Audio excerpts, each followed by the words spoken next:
जगतपुर स्थित निमपुर barrage colony अवस्था जराजीर्ण हो पड़ी। छात घर कांथ फाटी आँ कर आजबेस्ट गृह कांथ भुशुड़ा सह कॉलोनी चतुर्पार्श्व जंगलमय हो पड़ी। वर्ष वर्ष धरी ड्रेन सफा नहेबा कारणरू ब्यारेज कॉलोनी अवस्था शोचनीय हो पड़ी।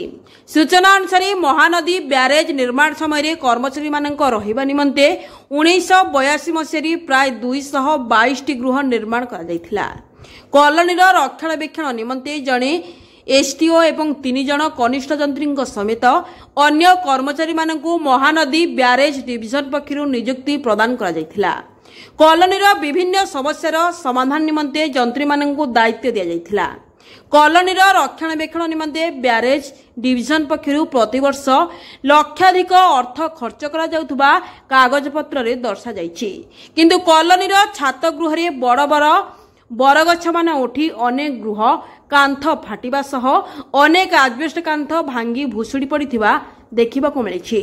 कॉलोनी चतुर्पार्श्व गछलता सफेई और ड्रेन सफेई नहेबा द्वारा दिन और राति समय विभिन्न सरीसृप आदि जंतुंग भय लगी रही।